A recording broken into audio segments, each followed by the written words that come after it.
మా latest videos కోసం మా ఈ తెలుగు న్యూస్ ఛానల్ సబ్స్క్రైబ్ చేసి గంట సింబల్ యాక్టివేట్ చేసుకోండి. ఈరోజే అతిపెద్ద పౌర్ణమి, మార్గశిర పౌర్ణమి గురువారం. సంవత్సరంలోని పౌర్ణమిలోకెల్లా ఇది అతిపెద్ద పౌర్ణమి అని శ్రీకృష్ణుడు ఒకసారి చెప్పాడు. పంచాంగం ప్రకారం ప్రతి నెల పౌర్ణమి వస్తుంది. కానీ కొన్ని పౌర్ణములు అత్యంత శక్తివంతమైనవిగా, విశేషమైన ఫలితాలను ఇచ్చేవిగా మన శాస్త్రాలు చెప్తూ ఉన్నాయి. అలాంటి అతి శక్తివంతమైన అతిపెద్ద పౌర్ణమి ఇది. ఈరోజు చంద్రుడు తన 16 కళలతో పరిపూర్ణంగా ప్రకాశిస్తాడు. ఈ పౌర్ణమి రోజున మనం చేసే ఏ చిన్న పరిహారమైనా, ఏ చిన్న పూజ అయినా సరే అది 1000 రెట్ల ఫలితాలను ఇస్తుంది. ఎందుకంటే ఈ రోజున ప్రకృతిలో, వాతావరణంలో దైవిక శక్తులు చాలా ఎక్కువగా సంచరిస్తూ ఉంటాయి. మనం చేసే పూజలు, జపాలు, పరిహారాలు నేరుగా ఆ దేవతలకు చేరి మన కోరికలు వెంటనే నెరవేరుతాయి. ముఖ్యంగా ఈరోజు రాత్రి 11 గంటల్లోపు ఉప్పుతో ఒక చిన్న పరిహారం చేస్తే చాలు. తరతరాల దరిద్రము, కష్టాలు, అప్పుల బాధలు, అనారోగ్య సమస్యలు అన్నీ తొలగిపోయి కూర్చుని తిన్నా తరగని ఐశ్వర్యము, ఆస్తి, సిరి సంపదలు వస్తాయి. ధన సమస్యలు పోయి కోరినంత ధనం వచ్చి పడుతుంది. అంతేకాదు, ఈ ఉప్పు పరిహారం చేస్తే ఆ పరమేశ్వరుడి అనుగ్రహంతో పాటు లక్ష్మీదేవి కటాక్షం కూడా మన ఇంటి మీద, మన మీద ఎల్లప్పుడూ ఉంటుంది. ఈ ఉప్పు పరిహారం అంతా శక్తివంతమైనది, అంతా గొప్పది. మరి ఇంతకీ ఈ పౌర్ణమి రోజు ఉప్పుతో ఏం చేయాలి, ఏం చేస్తే కూర్చుని తిన్నా తరగని ఆస్తి వస్తుంది అనే విషయాన్ని ఇప్పుడు మనం ఈ వీడియోలో వివరంగా తెలుసుకుందాము. అంతకన్నా ముందు అయితే ఒక పవిత్ర కథను విందాం. ఫ్రెండ్స్, ఈ వీడియో చూసే ముందు ఓం శ్రీ మహాలక్ష్మియే నమః అని ఒక చిన్న కామెంట్ చేయండి. అలాగే ఈ వీడియోకి ఒక లైక్ కొట్టడం మర్చిపోవద్దు. ఒక రాజ్యంలో ఒక రాజు, ఒక రాణి ఉండేవారు. ఆయనకు 2 కుమార్తెలు, 2 కుమారులు ఉన్నారు. ఒక కుమార్తె పేరు అమావాస్య, మరొక కుమార్తె పేరు పౌర్ణమి. పౌర్ణమి చాలా భక్తి కలిగి ఉండేది. ఎప్పుడూ కూడా గోవులకు సేవలను చేస్తూ ఉండేది. తానే అన్ని పనులను చేసేది. అమావాస్య మాత్రం ఎప్పుడూ కూడా ఏ పూజలు చేయడానికి ఆసక్తి చూపించేది కాదు. ఆమె ఎప్పుడూ కూడా దైవ ప్రార్థన చేయలేదు. అమావాస్య ఏ పని కూడా చేసేది కాదు. కానీ అక్కా చెల్లెళ్ళు ఇద్దరికీ మాత్రము ఒకరంటే ఒకరు చాలా ఇష్టంగా ఉండేవారు.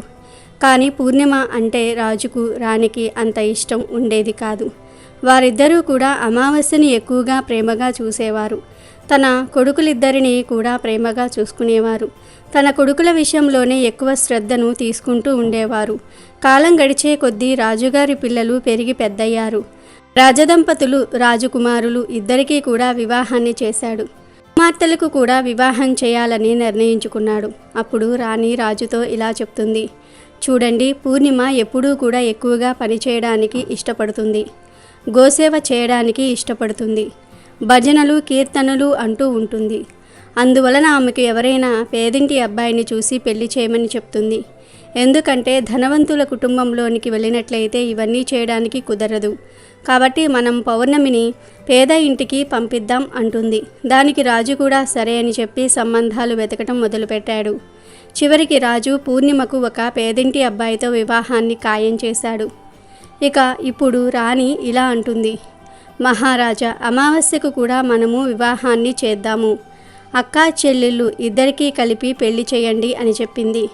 అప్పుడు రాజుగారు అదే గ్రామానికి చెందిన వేరొక రాజకుమారుడితో అమావాస్యకు వివాహాన్ని కుదిరించాడు.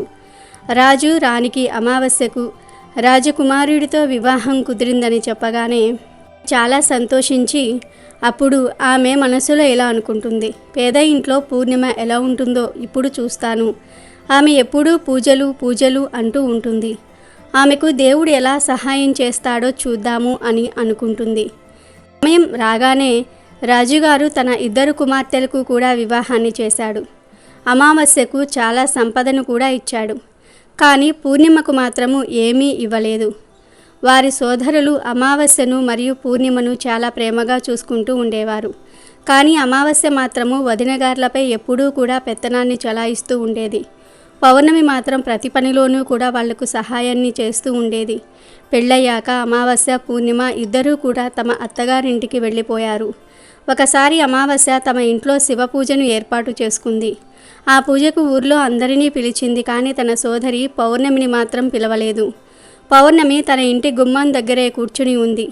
అప్పుడు కొందరు ఆడవాళ్ళు పౌర్ణమితో, మీ చెల్లెలు ఇంట్లో ఈరోజు ఈశ్వర పూజ జరుగుతోంది, నువ్వు రావా అని అడిగారు. అప్పుడు పౌర్ణమి ఇలా చెప్తుంది, మా చెల్లి నన్ను పిలవలేదు, నేను ఎలా వెళ్ళను అని అంటుంది.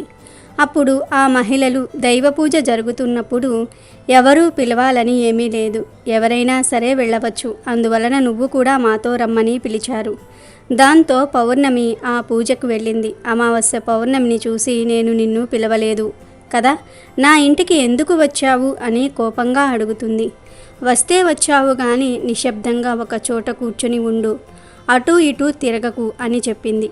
పౌర్ణమి పేదరికం గురించి ఎగతాళి చేసింది. పూర్ణిమ కళ్ళల్లో నుండి నీళ్లు ప్రవహించాయి. ఆమె శివుణ్ణి ప్రార్థించటం ప్రారంభించింది. ఓ మహాదేవ, నువ్వు నా పట్ల ఎప్పుడు దయ చూపిస్తావు? నేను చేసిన తప్పేమిటి? పూజలు చేయటం నా తప్ప, పని చేయటం నా తప్ప, దేవుడు ఎప్పుడు నన్ను కరుణిస్తాడు అనుకుంటూ ఆమె దేవుణ్ణి వేడుకుంటూనే ఉంది. ఆ శివ పూజ మొత్తం కూడా పూర్తయిపోయింది. అమావాస్య అందరికీ కూడా ప్రసాదాన్ని ఇచ్చింది, కానీ పౌర్ణమికి మాత్రం ఏమీ ఇవ్వలేదు. దాంతో పౌర్ణమి అక్కడి నుండి తిరిగి వచ్చేసింది. ఆమె దారిలో ఇలా అనుకుంటుంది, నేను ఇప్పుడు ప్రసాదాన్ని తీసుకొని వెళ్లకుండా ఇంటికి వెళ్ళినట్లయితే నా పిల్లలు ప్రసాదాన్ని అడుగుతారు, అప్పుడు నేను వారికి ఏ సమాధానం చెప్పాలి అని బాధపడింది. తర్వాత ఆమె అన్నా వదినల దగ్గరకు వెళ్ళాలి అని అనుకుంది. ఇంటికి వెళ్ళి తన భర్తలో పిల్లలతో అన్నగారి ఇంటికి వెళ్ళి వస్తాను అని చెప్పి అన్నగారింటికి బయలుదేరింది.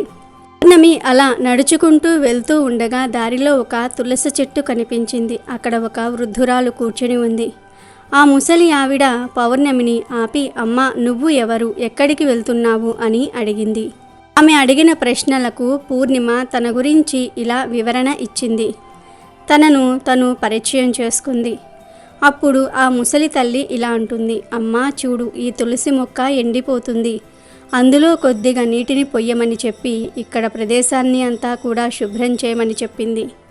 తనకు స్నానానికి నీళ్లు కూడా తోడమని చెప్పింది. పౌర్ణమి దయతో సరే అని చెప్పి ఆ ప్రదేశాన్నంతా కూడా శుభ్రం చేసింది. ముసలి అవ్వ స్నానం చేయడానికి నీటిని కూడా ఏర్పాటు చేసింది. ఆమె పాదాలను నొక్కింది. అన్ని పనులు అయిపోయిన తర్వాత, వేరే ఏమైనా పని ఉందా అమ్మా అని అడిగింది. ఏమీ లేదని చెప్పి ఆమె పౌర్ణమికి తన ఆశీర్వాదాలను ఇచ్చింది. పౌర్ణమి ఇంకొద్దిగా ముందుకు వెళ్ళింది. ఇంకొంచెం ముందుకు వెళ్ళేసరికి తనకు ఒక గుడి కనిపించింది. ఆ గుడి దగ్గర ఒక సాధువు కూర్చుని ఉన్నాడు. ఆ సాధువు మరెవరో కాదు, దేవుళ్ళకే దేవుడు మహాదేవుడే అక్కడ కూర్చుని ఉన్నాడు. ఆయన పౌర్ణమిని ఆపి ఇలా అడుగుతాడు, తల్లి, నువ్వు ఎవరు, ఎక్కడికి వెళ్తున్నావు అని అడిగాడు. పౌర్ణమి తన గురించి వివరణ ఇచ్చి, నేను మా అన్నా వదినల దగ్గరకు వెళ్తున్నాను అని చెప్పింది. అప్పుడు ఆ ముసలి బాబా వేషంలో ఉన్న పరమేశ్వరుడు, తల్లి, ఈ గుడిని కొద్దిగా శుభ్రం చేస్తావా అని అడిగాడు. దానికి పౌర్ణమి సరే చేస్తాను అని చెప్పి ఆ గుడిని శుభ్రం చేసింది. ఇంకా ఆ సాధువుకు కూడా సేవలు చేసింది. అప్పుడు పరమేశ్వరుడు రూపంలో ఉన్న ఆ సాధువు పౌర్ణమికి ఆశీర్వాదాలు ఇచ్చారు. ఆమె ఇంకొద్దిగా ముందుకు వెళ్ళింది. ఇంకొంచెం ముందుకు వెళ్ళేసరికి అక్కడ కాళీమాత ఆలయం కనిపించింది. తను ఆ కాళీమాత గుడి దగ్గరకు వెళ్ళేసరికి అక్కడ ఒక ముసలి అవ్వ కనిపించింది. ఆమె పౌర్ణమిని పిలిచి, చూడమ్మా, ప్రతి ఒక్కరూ కూడా గుడికి వస్తున్నారు, వెళ్ళిపోతూ ఉన్నారు, కానీ ఎవ్వరూ ఈ గుడిని శుభ్రం చేయటం లేదు. చూడు ఎంత మురికిగా ఉందో, కాస్త ఈ గుడిని శుభ్రం చేస్తావా అని అడిగింది. దానికి పౌర్ణమి సరే అమ్మా, అలాగే చేస్తాను అని చెప్పి తన గుడిని మొత్తం కూడా శుభ్రం చేసింది. శుభ్రం చేసి కాళీమాతకు పూజలు చేసుకుంది. పూజలు చేసుకుని ఆమె మళ్ళీ బయలుదేరింది. ఇంకొద్దిగా ముందుకు వెళ్ళేసరికి ఒక నది వచ్చింది. ఆ నది దగ్గర ఒక ముసలి అవ్వ కూర్చుని ఉంది. ఆ ముసలి అవ్వ రూపంలో ఉన్నది మరెవరో కాదు, ఆమె గంగామాత. గంగామాత పౌర్ణమితో ఇలా చెప్తోంది, చూడు తల్లి, ప్రతి ఒక్కరూ కూడా ఈ నదిలోనికి దిగి స్నానం చేస్తున్నారు, వెళ్ళిపోతూ ఉన్నారు. ఇక్కడ అంతా కూడా చాలా మురికిగా ఉంది. పైన ప్రదేశం అంతా కూడా చాలా మురికిగా చేశారు. చెత్తంతా పేరుకుపోయింది. ఇదంతా శుభ్రం చేస్తావా అని అడిగింది. దానికి పౌర్ణమి అలాగే చేస్తాను అని చెప్పి ఆ ప్రదేశాన్నంతా కూడా శుభ్రం చేసింది. శుభ్రం చేసిన తర్వాత అక్కడే ఉన్న నావలో కూర్చుని తను ఆ నావ దాటి అవతల వద్దకు వెళ్ళి తన అన్న ఇంటికి వెళ్ళింది. అన్నా వదిన గార్ల ఇంటికి వెళ్ళేసరికి పౌర్ణమి రాకకు వారు చాలా సంతోషపడ్డారు. ఆ రోజంతా కూడా వారు పౌర్ణమితో మంచిగా కబుర్లు చెప్పుకుంటూ ఉన్నారు. రాత్రి అయింది. పౌర్ణమి వాళ్ళ ఇంట్లోనే నిద్రపోయింది. ఉదయం లేచి పౌర్ణమి నేను వెళ్ళి వస్తాను అని చెప్పేసరికి వదినగారులు తనకు ఎరుపు రంగు చీరను ఇచ్చారు. ఆ చీరను కట్టుకుని వెళ్ళమని చెప్పారు.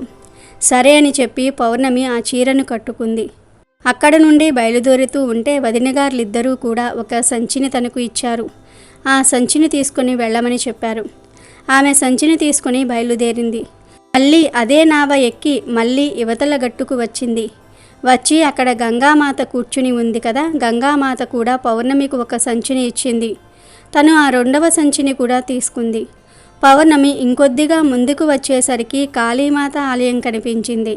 అక్కడ ఉన్న ముసలి అవ్వ కూడా పౌర్ణమికి ఇంకొక సంచిని ఇచ్చింది. ఆ సంచిని కూడా తీసుకొని పౌర్ణమి ఇంకా ముందుకు బయలుదేరింది. ఇంకా కొంచెం ముందుకు వెళ్ళేసరికి తులసీమాత వచ్చింది. అక్కడ కూడా పౌర్ణమికి తులసీమాత దగ్గర ఉన్న ముసలి అవ్వ ఇంకొక సంచిని ఇచ్చింది. అన్నిటినీ తీసుకొని పౌర్ణమి తన ఇంటికి చేరుకుంది. ఇంటికి చేరుకున్న తర్వాత తను అన్నా వదినలు ఇచ్చిన సంచిని ముందుగా విప్పింది. దానిలో మిఠాయిలు ఉన్నాయి, ఇంకా కొత్త బట్టలు ఉన్నాయి. వాటిని తీసి మిఠాయిలను తన పిల్లలకు ఇచ్చింది. కొత్త బట్టలను తన పిల్లలకు ఇచ్చింది. తర్వాత గంగామాత ఇచ్చిన సంచిని తెరిచింది. ఆ సంచి నిండా కూడా బంగారంతో నిండి ఉంది. అది చూసి పౌర్ణమి చాలా ఆశ్చర్యపోయింది. తర్వాత ఆమె కాళీమాత దగ్గర ఉన్న అవ్వ ఇచ్చిన సంచిని తెరిచేసరికి అది కూడా ధనధాన్యాలతో నిండి ఉంది. తర్వాత పరమేశ్వరుడు ఇచ్చిన సంచిని, తులసిమాత ఇచ్చిన సంచిని తీసేసరికి వాటన్నిటి నిండా కూడా ధనధాన్యాలు ఉన్నాయి. పౌర్ణమి చాలా సంతోషపడింది. తన పేదరికం పోయిందని ఎంతో ఆనందించింది. ఇప్పుడు తన ఇంట్లో ఎటువంటి లోటు కూడా లేదు. తను చాలా సంతోషంగా జీవిస్తోంది. కొన్ని రోజులు గడిచిన తర్వాత పౌర్ణమి ఇంట్లో శివపూజను ఏర్పాటు చేసుకోవాలి అని అనుకుంది. అనుకున్నదే తడవుగా తను శివపూజను ఏర్పాటు చేసుకుంది. ఏర్పాటు చేసుకుని అమావాస్యను కూడా తన ఇంటికి పిలిచింది. అప్పుడు ఊళ్ళోని ఆడవాళ్ళందరూ కూడా శివపూజలో పాల్గొనడానికి వచ్చారు. అమావాస్య కూడా వచ్చింది. అమావాస్య పౌర్ణమిని చూసి నీకు ఇంత ధనం ఎలా వచ్చింది అని అడిగింది. అప్పుడు పౌర్ణమి, నేను మీ ఇంటికి వచ్చినప్పుడు నువ్వు ప్రసాదాన్ని ఇవ్వలేదు. నేను అదే బెంగలో అన్నా వదినల దగ్గరకు వెళ్దామని బయలుదేరాను అని జరిగిన విషయాన్నంతా కూడా అమావాస్యకు చెప్పింది. అప్పుడు అమావాస్య పౌర్ణమితో, నువ్వు నాకు కూడా ప్రసాదాన్ని ఇవ్వకు, నేను కూడా అలానే వెళతాను అని చెప్పింది. కానీ పౌర్ణమి మాత్రం, నేను ప్రసాదాన్ని ఎందుకు ఇవ్వకుండా ఉంటాను? ప్రసాదము అందరికీ పంచాలి, అందువలన నేను ప్రసాదాన్ని అందరికీ పెడతాను అని చెప్పింది. కానీ అమావాస్య వినకుండా ఆ ప్రసాదాన్ని తీసుకోకుండానే తను బయలుదేరింది. అమావాస్య బయలుదేరిన తర్వాత తనకు మొదటిగా తులసి చెట్టు వద్ద ఉన్న ముసలి అవ్వ కనిపించింది. ఆ అవ్వ అమావాస్యతో ఇలా అంటుంది, అమ్మాయి, తులసి చెట్టుకు చాలా రోజుల నుండి నీళ్లు లేవు. ఆ ప్రదేశమంతా కూడా చాలా మురికిగా ఉంది. నువ్వు శుభ్రం చేస్తావా అని అడిగింది. దానికి అమావాస్య, ఓ అవ్వ, ఏం మాట్లాడుతున్నావు? నన్ను చూసావా నువ్వు? నేను ఈ పనులన్నీ చేసినట్లయితే నా బట్టలన్నీ కూడా మురికి అయిపోతాయి. అందువలన నేను అవేమీ చెయ్యను అని చెప్పి తను అక్కడి నుండి ముందుకు వెళ్ళిపోయింది. ముందుకు వెళ్ళేసరికి తనకు పరమేశ్వరుడు కనిపించాడు. సాధువు రూపంలో ఉన్న పరమేశ్వరుడి గుడిని శుభ్రం చేయమని అడిగితే అదే సమాధానాన్ని చెప్పింది అమావాస్య. తను కాళీమాతకు, గంగామాతకు, అందరికీ కూడా అదే సమాధానాన్ని చెప్పింది. చెప్పి తన నావను దాటి తన అన్నా వదినల ఇంటికి వెళ్ళింది. అమావాస్య రావటంతో వదినలు, ఇది ఎందుకు వచ్చింది మన ఇంటికి అని అనుకుంటున్నారు. సరే అని చెప్పి అమావాస్య ఆ రోజుకు అక్కడే ఉంది. మరుసటి రోజు ఉదయాన్నే నేను బయలుదేరుతున్నాను అని చెప్పేసరికి అన్నా వదినలు సరే వెళ్ళి రమ్మని అంటారు. అప్పుడు అమావాస్య, అదేంటి నన్ను వెళ్ళిపోమంటున్నారా? పౌర్ణమి వచ్చినప్పుడు పౌర్ణమికి మీరు సంచిని ఇచ్చి పంపించారు, మరి నాకు ఏమీ ఇవ్వరా అని అడిగింది. అలా అడిగేసరికి వదినలు, అమ్మా, సంచి నీ ఇంటికి పంపిస్తాము, నువ్వు వెళ్ళిపో అని అంటారు. అమావాస్య మళ్ళీ నదిని దాటి గంగామాత దగ్గరకు వచ్చింది. గంగామాతను కూడా నేను వెళ్తున్నాను అని చెప్పింది. ఆమె కూడా సరే వెళ్ళు అని అనేసరికి నాకు సంచిని ఇవ్వరా అని అడిగింది. నీ ఇంటికి వస్తుంది, వెళ్ళిపోమ్మని చెప్పింది అవ్వ. కాళీమాత, పరమేశ్వరుడు, తులసీమాత కూడా సంచి నీ ఇంటికి వస్తుంది, వెళ్ళిపో అని చెప్తారు. అమావాస్య ఇంటికి చేరుకునేసరికి తన ప్రాంగణంలో 5 సంచులు ఉన్నాయి. అమావాస్య ఆ 5 సంచులు తెరచి చూసేసరికి మట్టితోనూ రాళ్లతోనూ పాములు తేళ్లతోనూ నిండి ఉన్నాయి. అవి బయటికి వచ్చి తన ఆస్తిని తినేశాయి. అమావాస్యకు బుద్ధి వచ్చింది. అప్పుడు తను దేవుడా, భగవంతుడా, నన్ను కాపాడమంటూ వేడుకుంటూ ఉంది. అప్పుడే పౌర్ణమి అక్కడకు వచ్చింది. అప్పుడు అమావాస్య పౌర్ణమితో, నీకు సమస్తమైన సుఖాలు లభించాయి, కానీ నాకు ఏమీ లభించలేదు, ఎందుకు అని అడిగింది. దానికి పౌర్ణమి, నేను అందరితో చాలా మంచిగా ప్రవర్తించాను. ఇంకా అన్నా వదినలకు నేను ఎప్పుడూ కూడా సహాయాన్ని చేస్తూనే ఉన్నా. నువ్వు వదినలకు ఎప్పుడూ ఎటువంటి సహాయాన్ని చేయలేదు. నీకు వదినలు ఎందుకు సహాయం చేస్తారు అని అడిగింది. పైగా నువ్వు దారిలో కనబడిన అవ్వలకు, సాధువుకు ఎవ్వరికీ కూడా విలువను ఇవ్వలేదు. వారు చెప్పిన ఏ మాటను కూడా నువ్వు వినలేదు. అందువలనే భగవంతుడు నీకు ఏమీ ఇవ్వలేదు అని అంటుంది.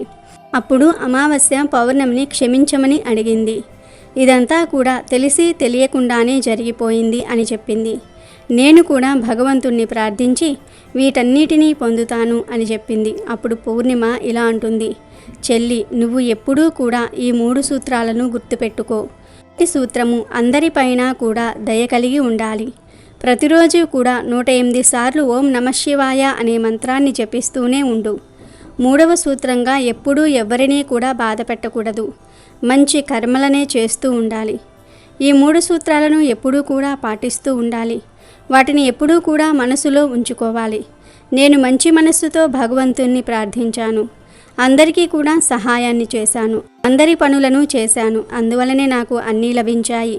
నీ దగ్గర ఏమున్నాయో అవన్నీ కూడా పోగొట్టుకున్నావు అని అంది.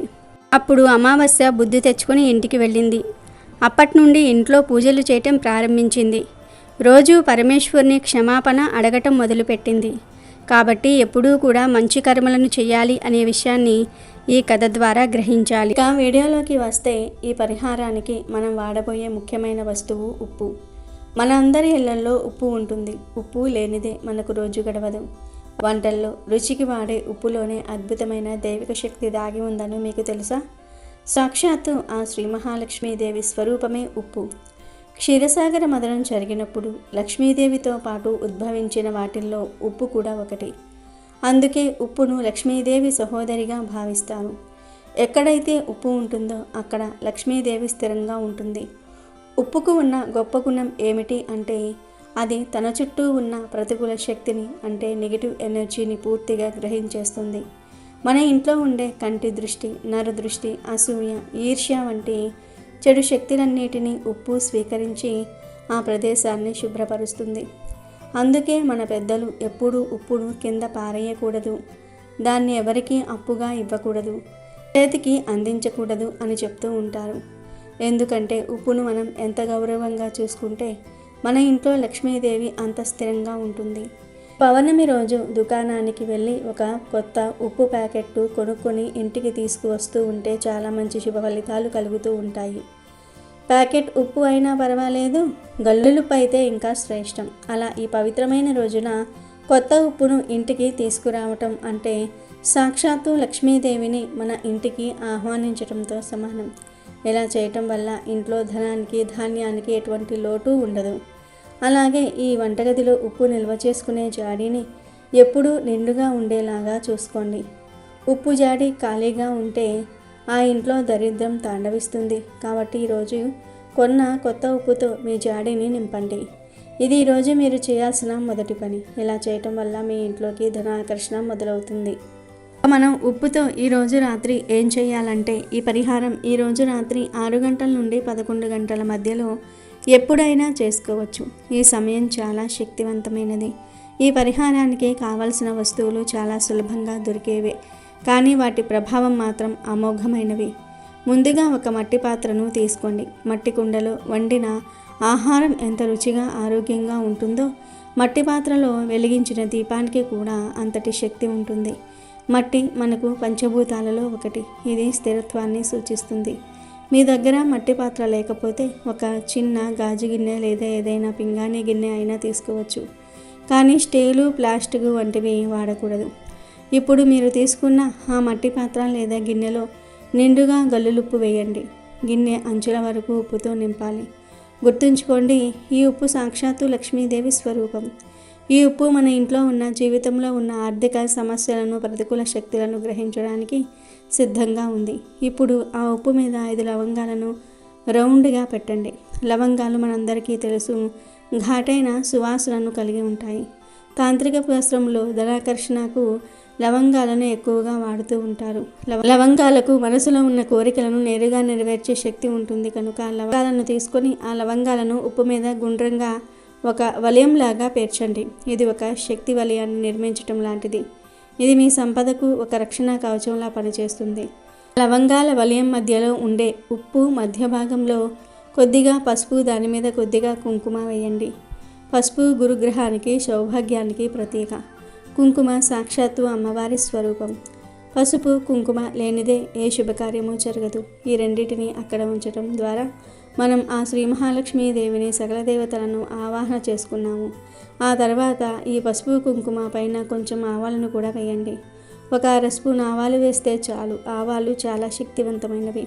మన కష్టాలను తొలగించి మన జీవితాన్ని మార్చేసే శక్తి ఆవాలకు ఉంటుంది.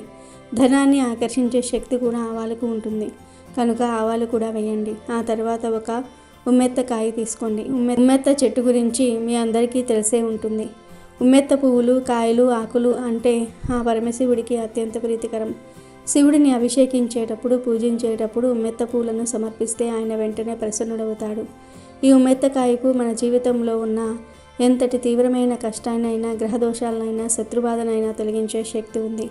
మీరు ఒక ఉమ్మెత్తకాయను తీసుకోండి. దానిని జాగ్రత్తగా పైన మూతలాగా కోసి లోపల ఉన్న గింజలన్నిటినీ పూర్తిగా తీసివేయండి. ఇప్పుడు ఆ కాయ ఒక చిన్న ప్రమిదలాగా, ఒక గిన్నెలాగా తయారవుతుంది. ఉమ్మెత్తకాయ విషపూరితమైనది కాబట్టి ఈ పని చేసేటప్పుడు కొంచెం జాగ్రత్తగా ఉండండి. పని పూర్తయిపోయినాక చేతులు శుభ్రంగా కడుక్కోండి. ఇప్పుడు ఉమ్మెత్తకాయతో మనం తయారు చేసుకునే ఈ చిన్న ప్రమిదను మనం ముందుగా సిద్ధం చేసుకున్న ఉప్పు గిన్నె మధ్యలో పసుపు, కుంకుమ, ఆవాలు పెట్టిన చోట అమర్చండి. అంటే ఉప్పు మీద, లవంగాల మీద, వలయం మీద, దాని మధ్యలో ఈ ఉమ్మెత్త కాయ ప్రమిద ఉండాలి. ఇప్పుడు ఆ ఉమ్మెత్త కాయ ప్రమిదలో నువ్వుల నూనె పోయండి. నువ్వుల నూనెతో దీపం వెలిగించటం వల్ల శనిగ్రహ దోషాలు, మనకు ఉన్న కర్మఫలాలు, రుణ బాధలు అన్నీ తొలగిపోతాయి. తర్వాత ఆ నూనెలో 2 దూది వత్తులను తీసుకొని ఒకే వత్తిగా చేసి వేయండి. ఇప్పుడు మీరు తయారు చేసుకున్న ఈ ఉప్పు ఉమ్మెత్త దీపాన్ని మీ ఇంట్లో పూజ గదిలో శివుడి పటం లేదా శివలింగం ముందు పెట్టండి. ఒకవేళ శివుడి పటం లేకపోతే లక్ష్మీదేవి పటం ముందు లేదా మీ ఇష్టదైవం ముందు అయినా సరే పెట్టుకోవచ్చు. ఇప్పుడు ఆ ఉమ్మెత్తకాయ ప్రమిదలో ఉన్న వత్తిని ఏకహారతితో వెలిగించండి. దీపం వెలిగించిన వెంటనే మీ 2 చేతులు జోడించి కళ్ళు మూసుకొని ఆ దీపపు జ్యోతిని మీ మనసులో ఊహించుకోండి. ఈరోజు ఇంతటి శక్తివంతమైన పౌర్ణమి తిథి నాడు ఆ పరమశివుడికి ప్రీతిపాత్రమైన ఉమ్మెత్తకాయలో లక్ష్మీ స్వరూపమైన ఉప్పు మీద నేను ఈ దీపాన్ని వెలిగిస్తూ ఉన్నాను అని సంకల్పం చెప్పుకోండి. ఓ పరమేశ్వర, నా జీవితంలో ఉన్న సకల దరిద్రాలు, దోషాలు, కష్టాలు, అప్పుల బాధలు, శత్రుపీడలు అన్నీ ఆ దీపపు జ్యోతిలో కాలి బూడిదైపోవాలి. నా ఇంట్లో సిరి సంపదలు స్థిరంగా ఉండాలి. నాకు కూర్చుని తిన్నా తరగని ఐశ్వర్యాన్ని ప్రసాదించు తండ్రి అని మనస్ఫూర్తిగా పూర్తి నమ్మకంతో ప్రార్థించండి. మీ కుటుంబ సభ్యులందరూ బాగుండాలని, అందరూ ఆరోగ్యంగా, ఆనందంగా ఉండాలని కోరుకోండి. మీకు ఉన్న తీరని కోరిక ఏదైనా ఉంటే, ఉదాహరణకు ఉద్యోగము, వివాహము, సంతానము, గృహ నిర్మాణము వంటివి ఏవైనా సరే, ఆ కోరికను ఆ జ్యోతి ముందు చెప్పుకోండి. ఒక 5 లేదా 10 నిమిషాల పాటు ఆ దీపం దగ్గరే ప్రశాంతంగా కూర్చొని మీ మనసులోని భారాన్నంతా ఆ దేవుడి పాదాల దగ్గర ఉంచండి. ఈ పరిహారం చేస్తున్నంతసేపు మీ మనసులో ఎటువంటి చెడు ఆలోచనలు, సంశయాలు ఉండకూడదు. పూర్తి నమ్మకమే ఈ పరిహారానికి బలం. ఈ పరిహారం యొక్క శక్తిని ఒక్కసారి అర్థం చేసుకోండి. కింద ఉన్న ఉప్పు మీ ఇంట్లో, మీ జీవితంలో ఉన్న సమస్త ప్రతికూలతలను లాగేస్తుంది. దాని మీద ఉన్న లవంగాలు ధనాకర్షణ శక్తిని ఒక వలయంలా బంధించి ఉంచుతాయి. మధ్యలో ఉన్న పసుపు, కుంకుమలు శుభాన్ని, సౌభాగ్యాన్ని సూచిస్తాయి. ఆవాలు మీ కష్టాన్ని తొలగిస్తాయి. అన్నిటికన్నా ముందుగా లేదా ముఖ్యంగా శివుడికి ఇష్టమైన ఉమ్మెత్తకాయలో వెలుగుతున్న ఈ దీపం మీ కష్టాలను నేరుగా ఆ శివయ్య దగ్గరకు తీసుకుని వెళ్ళి వాటిని కాల్చివేస్తుంది. ఇది ఒక సాధారణ దీపం కాదు, మీ తలరాతను మార్చే శక్తివంతమైన తాంత్రిక దీపం. ఈ దీపం వెలిగినంతసేపు మీ ఇంట్లో ఒక అద్భుతమైన సానుకూల శక్తి ప్రవహిస్తుంది. రాత్రి 11 గంటల వరకు దీపం వెలుగుతూ ఉండనివ్వండి. ఆ తర్వాత అదే దానంతటా అదే కొండెక్కినా పర్వాలేదు. మీరు నిద్రపోయే ముందు ఆ దీపానికి నమస్కరించి నిద్రపోండి. మరుసటి రోజు ఉదయం స్నానం చేశాక ఆ దీపం దగ్గరకు రండి. ఆ ఉమ్మెత్తకాయ, అందులోని నూనె, వత్తి, అలాగే బౌల్లోని ఉప్పు, లవంగాలు, ఆవాలు అన్నీ మీ కష్టాలను, దరిద్రాలను గ్రహించి ఉంటాయి. పట్టి వాటిని ఎట్టి పరిస్థితుల్లోనూ ఇంట్లో ఉంచుకోకూడదు. ఆ గిన్నెలోని ఉప్పు, లవంగాలు, ఆవాలు, పసుపు, కుంకుమ, ఉమ్మెత్తకాయ అన్నిటినీ కలిపి ఒక కవరులో వేసి మీ ఇంటి నుండి దూరంగా ఎవరూ తొక్కని ప్రదేశంలో ఏదైనా పారే నీటిలో కానీ చెట్ల మొదట్లో కానీ వేసేయండి. వాటిని పారేసి వెనక్కి తిరిగి చూడకుండా ఇంటికి వచ్చేయండి. మీరు పరిహారానికి వాడిన గిన్నెను శుభ్రంగా కడిగి మళ్ళీ పూజకు లేదా ఇంట్లో వాడుకోవచ్చు. ఈ ఒక్క పరిహారం చాలు మీ జీవితంలో మీరు ఊహించిన అద్భుతమైన మార్పులు చూస్తారు. ఏళ్ల తరబడి పట్టి పీడిస్తున్న ఆర్థిక సమస్యలు, అప్పుల బాధలు, అనారోగ్యాలు అన్నీ మటుమాయం అవుతాయి. ధన ప్రవాహానికి ఉన్న అడ్డంకులన్నీ తొలగిపోతాయి. నాలుగు వైపుల నుండి డబ్బు మిమ్మల్ని వెతుక్కుంటూ వస్తుంది. ఉద్యోగ వ్యాపారాలలో అభివృద్ధి ఉంటుంది. ఇంట్లో ప్రశాంతమైన వాతావరణం నెలకొంటుంది. భార్యాభర్తల మధ్య ఉన్న గొడవలు సమసిపోతాయి. అన్నిటికన్నా ముఖ్యంగా ఆ పరమశివుడి సంపూర్ణ అనుగ్రహం, లక్ష్మీదేవి కటాక్షం మీకు లభిస్తాయి. దీనివల్ల మీకు వచ్చే సంపద స్థిరంగా ఉంటుంది. కూర్చుని తిన్నా తరగని ఆస్తిపాస్తులు మీకు కలుగుతాయి. ఈ పరిహారం అంత శక్తివంతమైనది కనుక ఈ అద్భుతమైన పౌర్ణమి రోజున ఈ అవకాశాన్ని ఎవరూ వదులుకోవద్దు. పూర్తి విశ్వాసంతో ఈ పరిహారాన్ని ఆచరించి మీ జీవితాన్ని బంగారుమయం చేసుకోండి. శివయ్య అనుగ్రహంతో మీ కోరికలు నెరవేర్చుకోండి. చాలామంది జీవితంలో ఎంతో కష్టపడుతూ ఉంటారు. రాత్రి పగలు తేడా లేకుండా శ్రమిస్తారు. అయినా కూడా చేతిలో డబ్బు నిలవదు. వచ్చిన డబ్బు వచ్చినట్టే ఖర్చు అయిపోతుంది.